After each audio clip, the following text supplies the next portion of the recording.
এলাকার মধ্যে কোনো মহিলা প্রবেশ করবে না। আমরা দোকানদার ভাইয়েরা কারো কোনো মহিলার কাছে আগামীকাল থেকে কোনো কিছু বিক্রয় করব না, কোনো জীব জানোয়ার বিক্রি করব না। দোকানদার ভাইদের দৃষ্টি আকর্ষণ করা যাচ্ছে, আগামীকাল থেকে প্রত্যেক দোকানের সামনে পর্দার ব্যবস্থা রাখতে হবে এবং সেই পর্দা প্রত্যেক নামাজের সময় ঝুলিয়ে দিতে হবে। অর্থাৎ প্রত্যেক নামাজের সময় বেচা কিনা বন্ধ থাকবে। দোকানদার ভাইদের দৃষ্টি আকর্ষণ করা যাচ্ছে, আগামীকাল থেকে এই মার্কেট এলাকায় কোনো মহিলা প্রবেশ করবে না। যদি কোনো মহিলা আসে আমরা তাদেরকে সুন্দর করে বুঝিয়ে ফিরিয়ে দিব। তাদের কাছে আমরা কোনো কিছু কেনা বেচা করব না।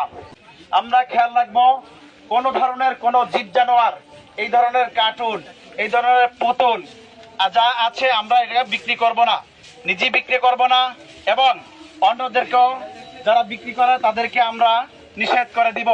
মাদ্রাসার এই ঘোষণা আমরা তাদেরকে শুনিয়ে দিব। এটা হলো একটি দ্বীনি পরিবেশ। এখানে আমরা সব অর্জনের জন্য, সব কামাই করার জন্য এসেছি। হ্যাঁ, আমাদের দুনিয়াবি ফায়দা হবে, বেচা কিনা করব, হালাল ব্যবসা করব, কিন্তু কোনো গুনাহের কাজে জড়ানো যাবে না। দোকানদার ভাইদের দৃষ্টি আকর্ষণ করা যাচ্ছে, আগামীকাল থেকে এটা বন্ধ করতে হবে। হাতি নেক্সট টাইমে যেন না পাওয়া যায় আমরা খেয়াল রাখবো। দোকানদার ভাইদের দৃষ্টি আকর্ষণ করা যাচ্ছে, আগামীকাল থেকে প্রত্যেক দোকানের সামনে পর্দা ঝোলানো